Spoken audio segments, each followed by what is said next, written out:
ora eu estou encarnado, ora desencarnado, ora encarnado, ora desencarnado. Então encarnação e desencarnação são etapas da mesma vida. Porque quando eu falo tenho mais de uma vida, é como se eu fosse mais de uma pessoa. E eu sou o mesmo espírito. Tendo várias personas, mas nunca sendo outra individualidade. Sempre que sou. Eu não sou Simão, eu estou como Simão. Porque noutra encarnação eu podia ter sido Maria, Josefina, Andréia, Pedro, Mário, João. Então, a persona está. A individualidade é. Então eu sou imortal. E pela mediunidade explicou-se a imortalidade. Saiu do campo da crença e entrou para o campo do saber, da fé. Não mais creio na imortalidade, sei que a imortalidade é uma realidade. Então essa é uma dos objetivos da mediunidade. Mostrar a realidade na qual vivemos, que é mais do que berço e túmulo. Mais do que esse interregno, berço e túmulo. Existe antes e existirá depois. Esse é um dos objetivos. Por isso, parafraseando Paulo de Tarso, o espírita Deolino Amorim foi dizer: se no espiritismo não tivéssemos a mediunidade, em vão seria a pregação e vã seria a doutrina. Por que ele disse isso? Porque Paulo havia dito isso a respeito de Jesus. Paulo disse: se Jesus não houvesse ressuscitado, em vão seria a sua pregação e vã seria a sua doutrina. Porque Jesus veio para mostrar uma coisa que Moisés não havia falado: a existência de um outro mundo. Meu reino não é deste mundo. Na casa do meu pai há muitas moradas, se assim não fosse eu vou-lhe teria dito. É necessário que eu vá primeiro para preparar-vos o lugar.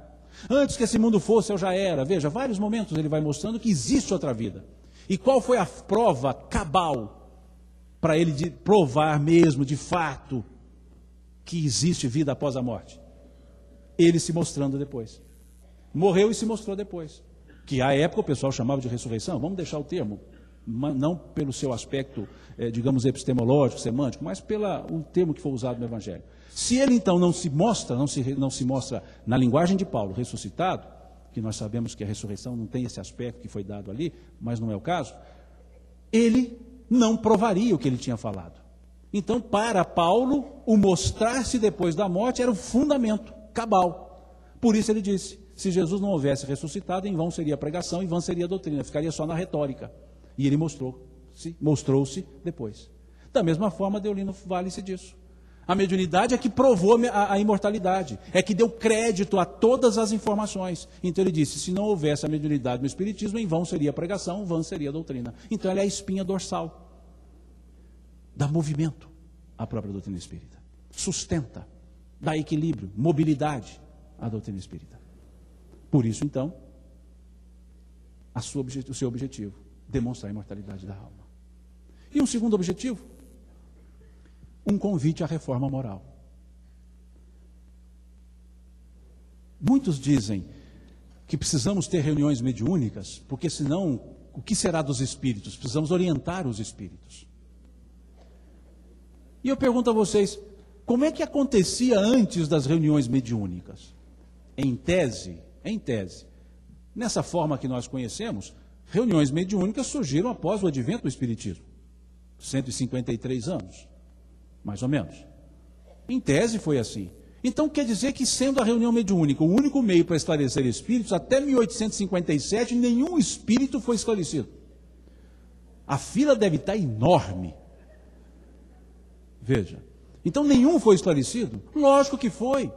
E foi por quem? Pelos próprios espíritos. Então a reunião mediúnica não é precipuamente para atender aos espíritos desencarnados. É também para ensinar-nos, os encarnados, que existe uma realidade que nós muitas vezes não temos consciência, e através da história de vida daqueles que se manifestam, nós podemos redirecionar a nossa. Porque quando nos contam as suas desditas e as consequências e o estado no qual se encontram, nós podemos dizer: eu estou fazendo do mesmo jeito que ele fazia, está na hora de mudar.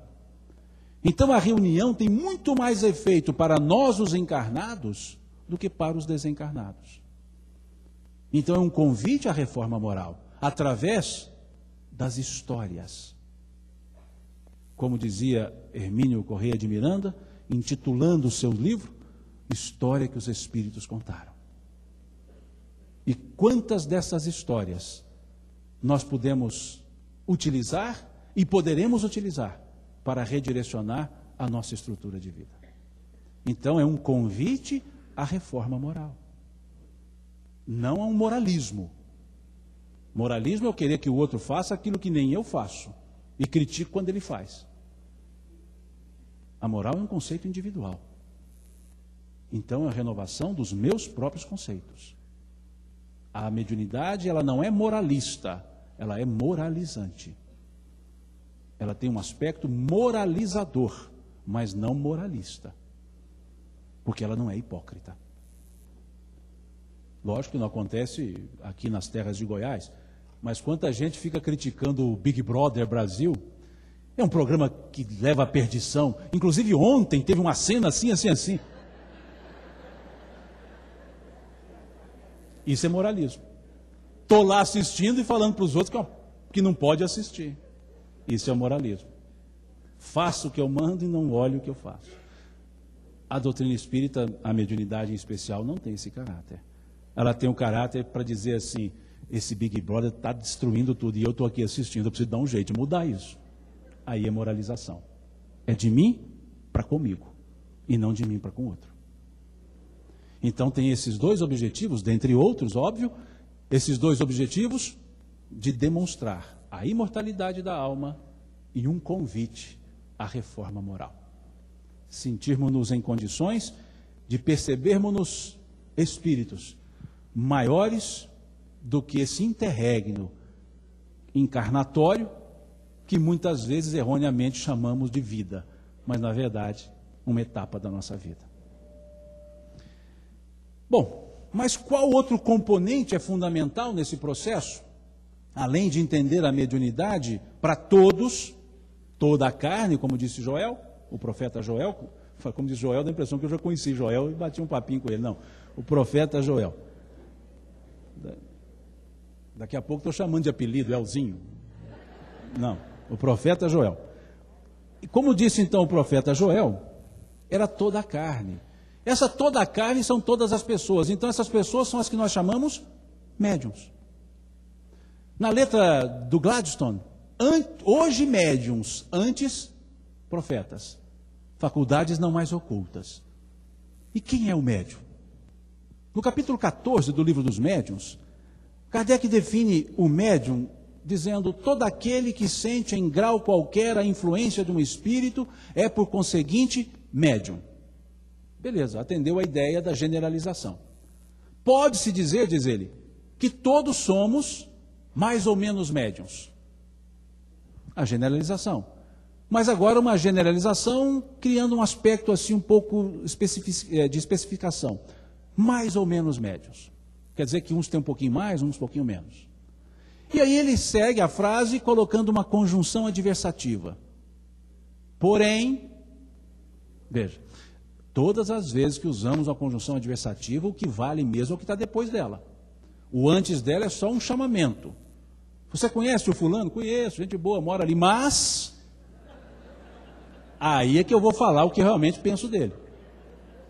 Mas, porém, contudo... Kardec diz então, todo aquele que sente em grau qualquer a influência de um espírito é por conseguinte médium. Pode-se dizer que todo mundo é mais ou menos médium. Porém, tal designação não se aplica senão àqueles cuja manifestação se dá de forma ostensiva, patente, com fenômenos patentes de observação, o que depende de um organismo mais ou menos predisposto.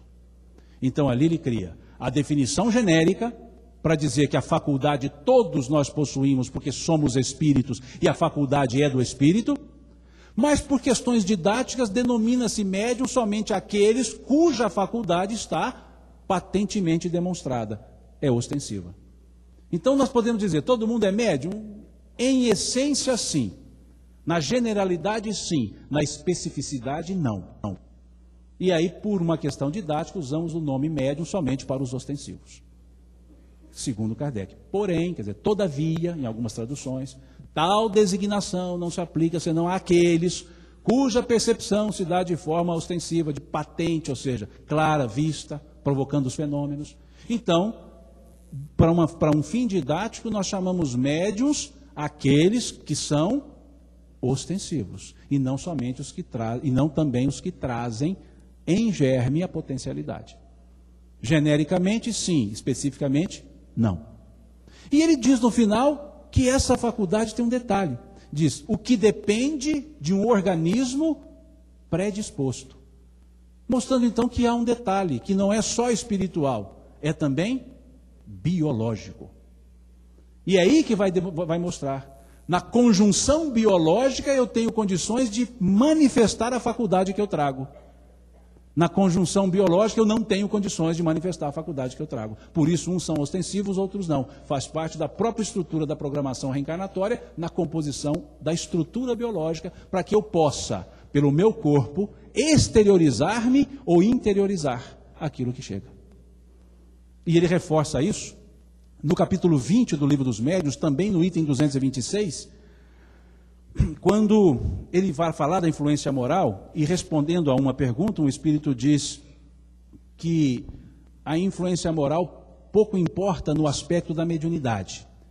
Porque, diz ele, diz esse espírito, a mediunidade está radicada no organismo. Diz lá no item 226 do capítulo 20. A mediunidade está radicada no organismo. O que indica que ela não depende do moral. Ele ainda usa a palavra moral no aspecto masculino. Não da moral, do conceito, é do moral, da estrutura. O que não depende do moral do médium. E aí põe lá uma estrutura adversativa. Mas o seu exercício, esse sim, depende da moral do médium. Então vejam que a estrutura é também orgânica. Eu preciso ter as condições orgânicas para manifestar. Por isso que tem os chamados médiuns improdutivos, que Kardec chamava, que são aqueles que insistem em provocar fenômenos e não provocam nada, porque não tem a estrutura. E até poderíamos dizer, não somente um organismo predisposto, mas poderíamos dizer adredemente predisposto. O que é adredemente? Propositadamente predisposto. Porque faz parte da nossa programação reencarnatória, exercer a mediunidade. Então ela é proposital, ela tem um propósito. Então poderíamos dizer adredemente preparado, e não somente preparado. E dentro desse aspecto redentor, Emmanuel, no capítulo 11 do livro Emmanuel, ele faz uma definição de médium que é interessante, preocupante, mas altamente benfazeja. Ele diz lá com o título, quem são os médiuns na sua generalidade? Esse é o título. E ele diz assim, os médiuns, em sua generalidade, não são missionários na acepção comum do termo.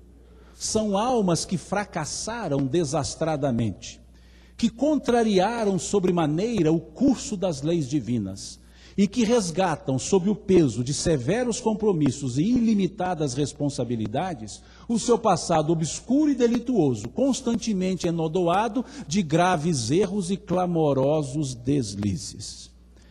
E continua, mas eu vou parar por aqui. Alguém aqui é médium? Vejam, lógico, os médiuns em sua generalidade, ou seja, na totalidade, não são missionários. E essa definição que ele dá no capítulo 11 do livro Emmanuel é justamente corroborando a definição que ele colocou na questão 382 do livro Consolador, o aspecto redentor. Em outras palavras, mineiramente, né, se Emmanuel fosse mineiro, ele diria, baixa o facho. Se fosse assim mais jovem, desce daí. Porque tem um compromisso. Não necessariamente uma missão, mas um compromisso. Então, é coisa séria. Eu disse que é preocupante num aspecto mais de brincadeira, mas é altamente benfazeja.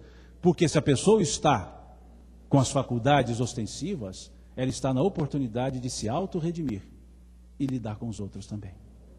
Então é algo que não é privilégio